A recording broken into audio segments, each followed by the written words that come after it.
acólitos, lo que fuera. Muchas de estas personas asisten a los grupos no por ir a la misa y a dar el servicio, sino para ver qué pueden sacar de allá, para ver de qué se pueden beneficiar. Y se los digo porque a veces las personas que hacen colecta, y eso lo he visto, de repente se jalan un billetito. ¡Qué horror! Sí, lo he visto. Se le va a perder el doble que... Sí, obviamente.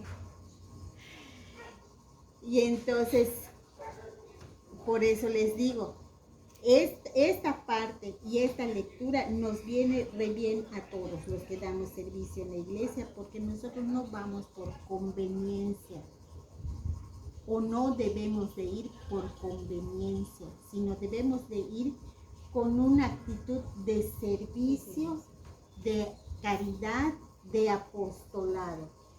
Como por ejemplo cuando nos corrige el padre, yo no me molesto, pero veo que algunas personas como que sí se chivean, ¿no? Yo voy a aprender, si yo no lo sé hacer, el padre me está diciendo de qué manera y yo lo trato de hacer, y cada vez que me dice esto es, y eso es lo que hago, pero pues sí veo que no todas las personas hacen lo mismo. Como que se molestan, pero pues digo yo misma, ¿no? De qué se trata si venimos a servir y a aprender. Aprender más que nada. Yo no sé nada, ¿no? O sea, Pues, pero son esas que van por conveniencia, como dicen, porque si en realidad vas a lo que vas, no te tienes por qué molestar el que te corrijan. Sí, es que pues no todos tenemos ¿cómo se llama?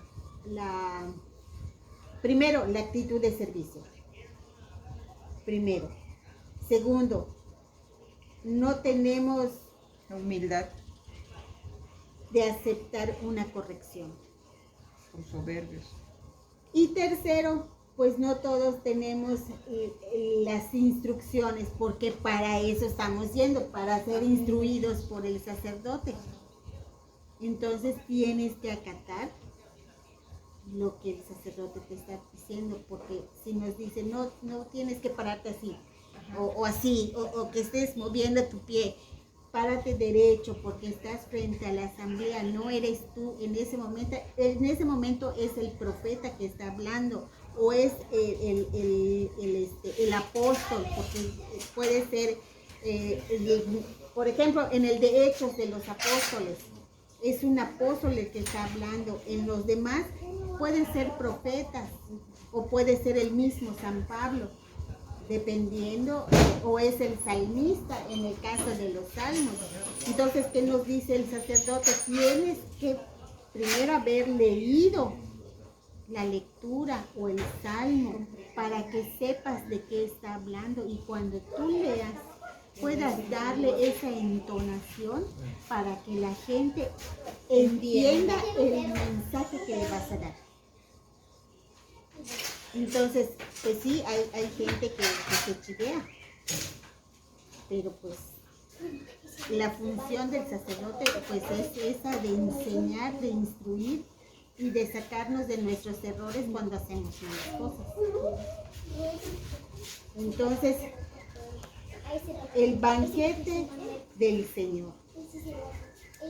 Pero cuando hablamos de la Nueva Jerusalén, vamos a ver qué nos dice Apocalipsis 19:9. El libro del Apocalipsis 19:9. Después el ángel me dijo, escribe, felices los que han sido... 19:9. ¿Está bien este, no? Felices los que han sido invitados al banquete de bodas del Cordero. Y añadió. Después el ángel me dijo. No, es Apocalipsis 19:9. Me dijo, escribe, dichosos, es esa. Es esa. Después el ángel me dijo, ¿es esa? Escribe, felices los que han sido invitados al banquete de bodas del Cordero. Y añadió, estas son palabras verdaderas de Dios. Solo eso. Eso es dice, dichosos los convidados a las bodas del Cordero. A esto se refiere cuando habla de la nueva Jerusalén, y esto es lo que el Señor espera hacer con nosotros cuando resucitemos. Esa es la fe que tenemos puesta en Él, en creer de que algún día vamos a estar con Él, conviviendo con Él y tomando de su mano la Sagrada Eucaristía. Imagínense.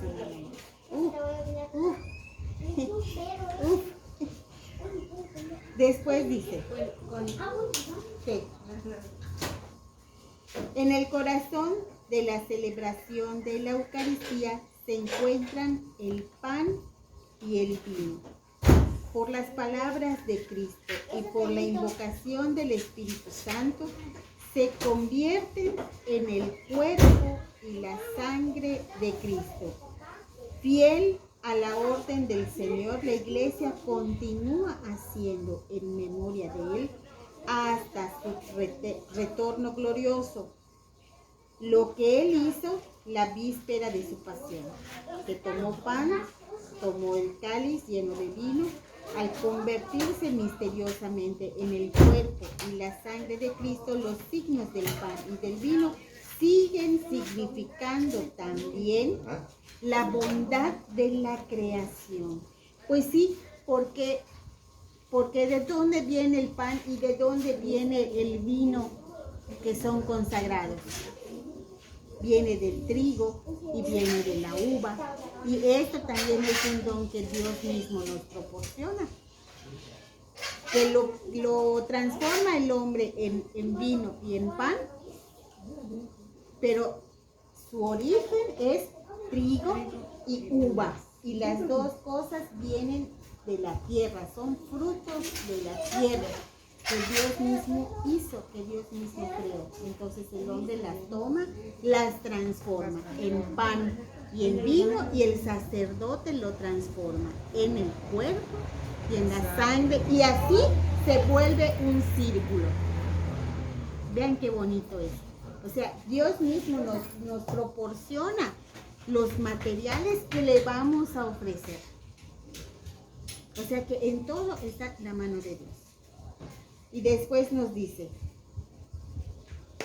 así en el ofertorio damos gracias al Creador por el pan y el vino, que son fruto del trabajo del hombre, pero antes es fruto de la tierra y de la vida.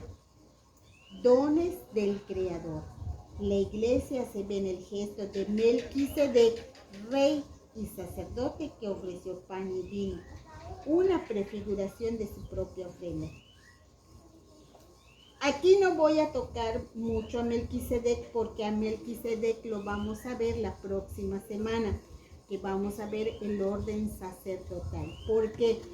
Porque no habría sacerdote sin Eucaristía, y no hay Eucaristía sin un sacerdote que lo ofrende. O sea que Eucaristía y sacerdocio van juntos. Entonces no vamos a tocar mucho a Melquisedec. Vamos a ver primero la lectura del Salmo 104. Aunque ya habíamos hablado antes de Melquisedec, hace como un mes más o menos hablamos. ¿Qué es? Salmo 104. ¿Qué es esto? Un bicho. Es como una hormiga. ¿Cuál es? 104, 13, del 13 al 15. del 13 al 15. E iban errantes de una nación a otra, de un reino a otro pueblo. A nadie permitió que los oprimiera, y a reyes por su causa reprendió. No toquen a los que me he consagrado, a mis profetas no les hagan daño. A ver, Creo que es 104. Es 104 y empieza de lo alto de tu... Desde tus salones riegas las montañas. Salmo Dice que es- 104. De lo 103. alto de tus moradas llegan los 104. montes. Sí, Sacias la tierra del fruto de tus ofrendas, de tus obras. Haces brotar el pasto para el ganado y las plantas que el hombre ha de cultivar, para que de la tierra saque el pan. Y el vino que alegra el corazón del hombre, el aceite le dará brillo a su rostro y el pan fortificará su corazón. ese es. Ese es. ¿Lo encontraste? 13 al 13. 104, ahí está. 104, 13, 15. Aquí, en la Biblia, junto a la Biblia. Ahí te viene por acá. No me vas a pegar así. Son los bichos que pican. Pican. ¿Qué parece? Ah, no son las chicatanas. Las chicatanas son más grandes. No, pero ese pica. ¿Lo encontraste entonces? Ya de lo alto empieza. Sí. A ver, lee. Del 13 al 15. De lo alto de tus moradas riegas los montes, sacias la tierra del fruto de tus obras, haces brotar el pasto para el ganado y las plantas que el hombre ha de cultivar, para que de la tierra saquen el pan y el vino que alegre el corazón del hombre. El aceite le dará brillo a su rostro y el pan fortificará su corazón. Ahí está. Esto es un salmo, este es un salmo muy hermoso. Cuando tengan chance que lo lean completo, porque inicia diciendo, bendice mi alma al Señor. Cuando tengan oportunidad, léanlo porque está precioso. Y aquí nos enseña que el Señor mismo, como les decía yo, el Señor mismo nos proporciona todo, para darle gracias, para adorarlo, para alabarlo. Él nos asienta todo en la creación lo tenemos, porque por eso le dijo a Adán, ya estás aquí en la tierra, domina a todos los animales, esto es un paraíso para ti. O sea, qué hermoso, qué precioso. El Señor Dios nunca quiso que el hombre sufriera. Si lo creó fue para que el hombre fuera feliz a su lado. Pero pues desgraciadamente cayeron en pecado y entonces Dios se molesta y sufrimos la consecuencia del pecado y de la muerte. Entonces, qué diferentes serían las cosas si no hubiese habido el primer pecado de Eva, que fue la desobediencia. Y después vamos a ver qué nos dice Génesis, que aquí es donde hablamos de Melquisedec, aunque no vamos a hablar mucho de él, vamos a ver la cita que nos habla de Melquisedec. Génesis 14, 18.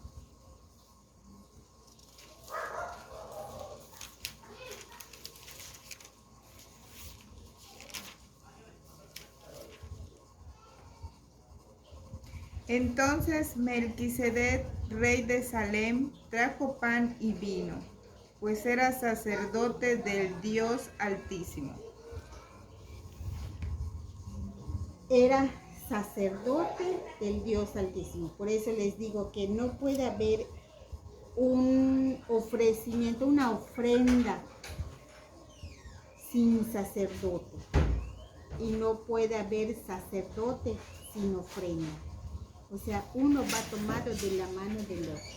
Pero ahorita no vamos a hablar mucho de eso, lo vamos a dejar para la próxima semana. Va a estar emocionante.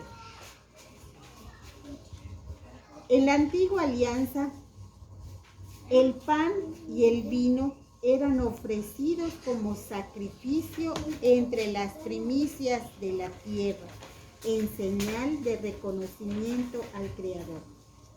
Bueno, esto que se ve en la antigua alianza no es nada nuevo, porque esto también lo hacían los mayas y muchas de las ¿cómo se llama? De las culturas alrededor del mundo antes de la colonización. En el caso de los mayas lo conocemos como las primicias, las rogativas, que hasta ahora se vienen haciendo, pero ya no es como antes. Las rogativas llamaban al sacerdote maya para que le haga las oraciones al dueño del monte, para que cuidaran pues todo lo que es la milpa, todo lo que ya hay, las cosechas exactamente. Así que esto no es nada nuevo. Y vemos que desde antiguo era importante para la gente, ya desde Adán y Eva, porque sus hijos, uno era agricultor y el otro era de animales, ¿cómo se llama? Ganadero, podríamos decir, porque puro pastor. Exactamente, era pastor, porque él tenía sus ovejas. Y el otro era agricultor. Entonces siempre que llegaba la cosecha, el tiempo de cosecha, pues el agricultor buscaba sus mejores frutos para ofrecerle al Señor en su sacrificio. En cambio el otro no. El otro pues buscaba sus animales, pero no buscaba los mejores, porque si no, no hubiese sucedido todo lo que sucedió. O sea, lo que encontraba, buenamente lo encontraba y lo mataba y se lo ofrecía al Señor. Pero nunca fue así de que el primer animalito que naciera, que se lo ofrendara al Señor. Nunca fue así. Fue como decías hace un rato, era codo. Era pues bien agarrado, no quería sacrificar sus mejores animales para el Señor. Posiblemente pensaba que pues para qué ofrecer y quemar el animal si no lo iba a consumir él, a lo mejor lo dejaba para su consumo propio. Entonces buscaba otro tipo de animales y se lo ofrendaba al Señor, por eso el Señor también se molesta con él. Y dice, pero reciben también una nueva significación en el contexto del Éxodo. Los panes ácimos que Israel come cada año en la Pascua conmemoran la salida apresurada y liberadora de Egipto. Acuérdense que cuando el Señor le dice a Moisés que pintaran los dinteles de sus casas con sangre de los corderitos, era para que no los mataran a ellos, porque iba a pasar el ángel de la muerte, cosa que algo parecido debe de suceder otra vez. ¿Cuándo? No lo sabemos. ¿Y cuándo compro mi cordero? Va a haber una señal de día que es lo que vamos a hacer. De la misma manera, tal vez no matar un animal, pero sí algo. Exactamente, de que va a haber señales. De hecho, ya las señales ya están. Las señales ya están. Es cuestión de aprender a leer. Como decía Jesús, ustedes cuando ven que el cielo está quedando negras las nubes, dicen va a llover y llueve.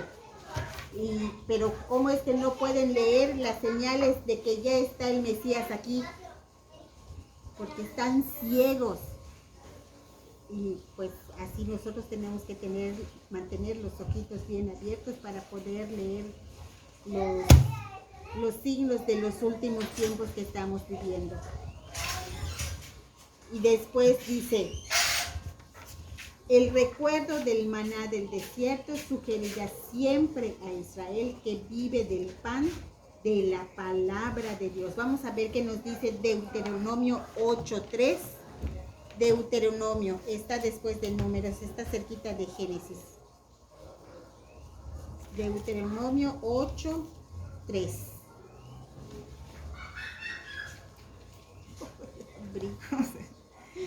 Te hizo pasar necesidad, te hizo pasar hambre y luego te dio a comer maná que ni tú ni tus padres habían conocido.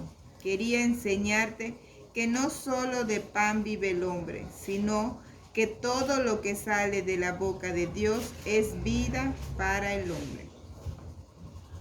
más claro,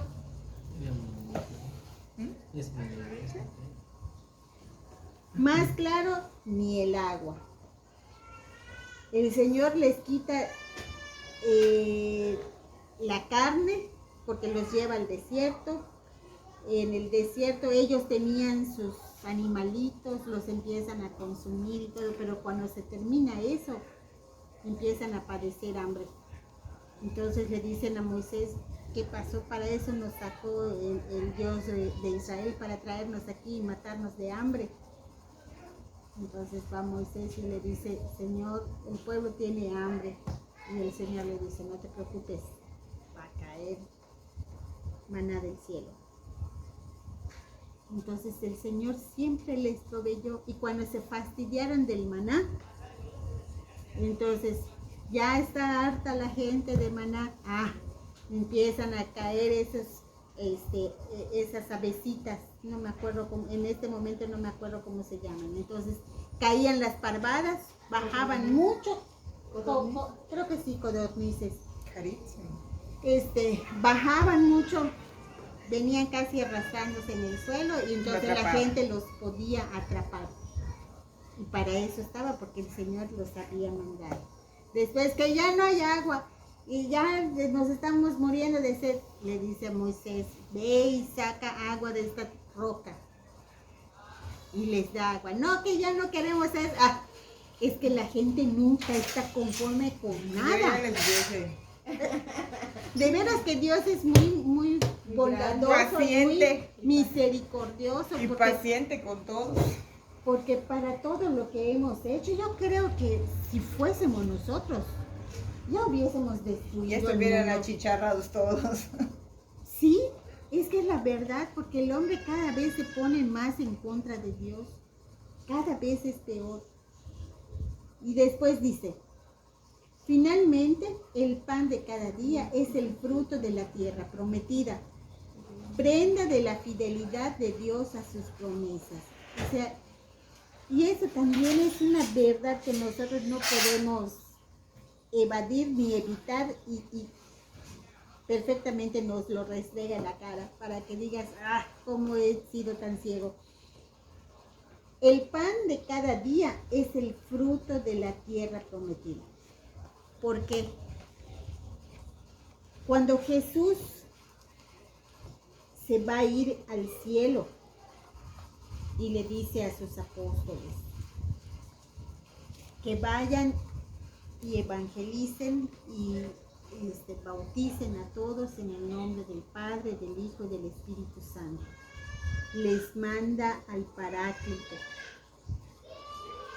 y les dice, yo no los voy a dejar solos, voy a estar con ustedes hasta el fin de los tiempos. Eso es una promesa que definitivamente no podemos decir, no, el Señor nos ha dejado solos, porque ahorita con esto de la dichosa pandemia, mucha gente dice, es que ¿por qué Dios permite que pase esto? He escuchado a gente que reniega porque se le han muerto parientes y dicen, no, es que Dios es malo, porque si no hubiese pasado esto de la pandemia, no se hubiese muerto. Por ejemplo, tengo una amiga que se le murió su sobrino, su hermanita, su mamá, de lo mismo, con 2, 3 días de diferencia.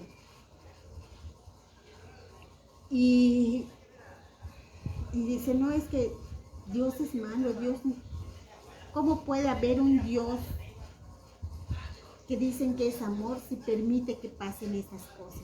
Yo me quedé sola. Y me decía yo, tranquila, si Dios permitió que tú te quedaras, es para que tú hagas algo por Él. Pero ¿y qué voy a hacer por Él si Él me quitó a mi familia? No lo veas así. Puedes pensar que por malo te lo quitó, pero no es así. Tienes que ponerte en oración y pedirle perdón a Dios por lo que estás diciendo, para que Él te muestre cuál es el camino que debes de tomar. Él te quiere para algo, y estas personas a lo mejor no te iban a permitir hacer lo que Él quiere que tú hagas. Hace poquito me enteré de que quiere ser religiosa. Entonces, ese era su motivo. El Señor busca las maneras y los caminos más, a lo mejor retorcidos, para llevarte a un camino derecho hacia Él. Entonces, cuando me mandó un mensaje, me dijo, oye, Gordita, me dice, gracias por lo que me dijiste. Me he dado cuenta que siempre quise ser religiosa, pero ahorita con todo esto de la pandemia ya me comuniqué y pues tengo que esperar a que me den el sí. Entonces ya no va a estar sola en su casa porque se va a ir a un convento. Entonces a lo mejor estas otras personas pues no sabemos si no eran creyentes o a lo mejor... O simplemente ya era su momento. Sí, Ya no sabemos. A lo mejor todos tenemos un propósito acá y ellos ya habían llegado, ya estaba su propósito. El caso es que, como te digo, el Señor busca las maneras, busca la forma de decirte, ya deja de hacer esto, de hacer lo otro, porque te necesito aquí, y te pone en el lugar y en el momento correcto. Entonces dices, ¿cómo es posible que no me haya dado cuenta antes? No, es que siempre estuvo ahí, pero todavía no había llegado ese momento crucial para que te des cuenta de que eso era lo que tú en realidad querías. Tenías un velo. Entonces cuando ese velo te lo quita el Espíritu Santo y puedes ver perfectamente bien el plan que Dios ya trazó para ti, ¡qué maravilla!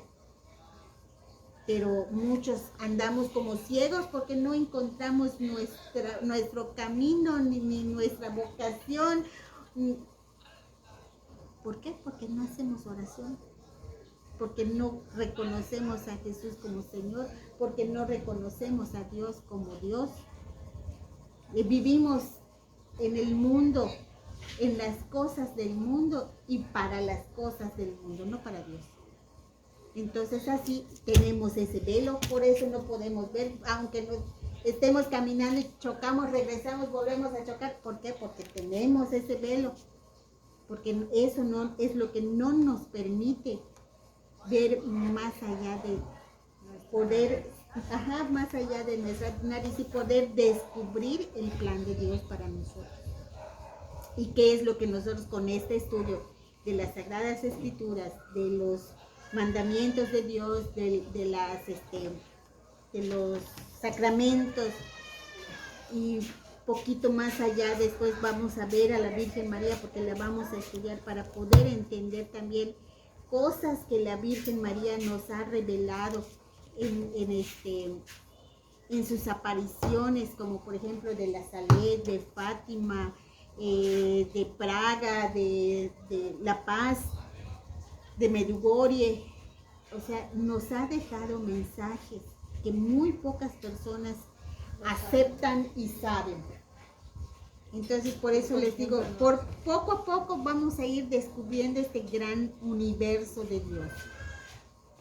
Ahorita es una pequeñez todo lo que estamos estudiando, pero qué hermoso es poder descubrir que tenemos a un Dios, que tenemos a un Padre, que tenemos un Salvador y que tenemos a lo más maravilloso que es el amor de Dios Padre con su Hijo, que es el Espíritu Santo, y que nos regala sus dones a los que se lo pedimos. Entonces ahora nos toca, aquí va, el cáliz de bendición. Al final del banquete pascual de los judíos, añade a la alegría festiva del vino una dimensión escatológica. Bueno, esta misma dimensión es la que nosotros le podríamos llamar la borrachera de Dios. ¿Por qué? Porque cuando, no sé, ¿han asistido alguna vez a una misa carismática? Nunca. Bueno, cuando tengan oportunidad asistan a una misa carismática. Ahí están los borrachos de Dios. ¿Por qué? porque cuando se empieza a hacer alabanzas, oraciones, adoración, poco a poco empezamos a subir niveles. Y llega un momento en que la euforia de la oración es tanta que pueden surgir muchísimas cosas. Hay gente que llora, hay gente que habla lenguas, hay don de profecías, de visiones, de interpretaciones. Eso es una misa carismática y por eso se les llama los borrachos de Dios, porque cualquiera que no conoce, que no sabe, entra a una misa de esas y pasa exactamente lo mismo que con los apóstoles cuando llegó el Espíritu Santo. Y les decía, es que esos están bien borrachos, seguro. No es eso, es la euforia de todo lo que ese momento están viviendo. Entonces, por eso los tachan de muchas cosas, de que están drogados, que están borrachos, que están locos. No está normal. No está normal. Sí, eso es lo primero que dicen, ellos están locos. Es que ayer vimos una película, y ahí te la digo cuál, porque está muy bonita. Y eso, así estaban los apóstoles cuando llega Jesús. Y se están riendo. Les digo, sí, creo que no están normales. Les digo, están están así, pero que no caben en su pantalón de felicidad. Y eso es lo que uno siente cuando pasa este tipo de cosas, es lo que uno siente. Y es una cosa que no puedes evitarlo, no lo puedes evitar, porque estás cantando, estás orando, y llega un momento en que viene algo caliente y te envuelve, y no puedes evitar llorar, pero porque llega un momento en que tienes una conexión, pero así dimensionalmente, que será eterna, una dimensión eterna en la que entras y le das una probadita y no te quieres salir de ahí. Ya lo hemos vivido una vez aquí, ¿verdad, Chiri? Con las oraciones de el año pasado, precisamente para Pentecostés, cuando lo transmitió en vivo Gloria. Fíjate, estando en dos lugares diferentes, ella en su casa, yo en la mía, y muchas personas conectadas en el mismo momento, pero estábamos cantando, alabando al Señor. Pero mira una cosa preciosa, y aún así te llega, y te llega el Espíritu Santo, porque a Él no le interesa en dónde estés, le interesa que le estés buscando. Y dice, añade a la alegría festiva del vino una dimensión escatológica, la de la espera mesiánica del restablecimiento de Jerusalén. Jesús instituyó su Eucaristía dando un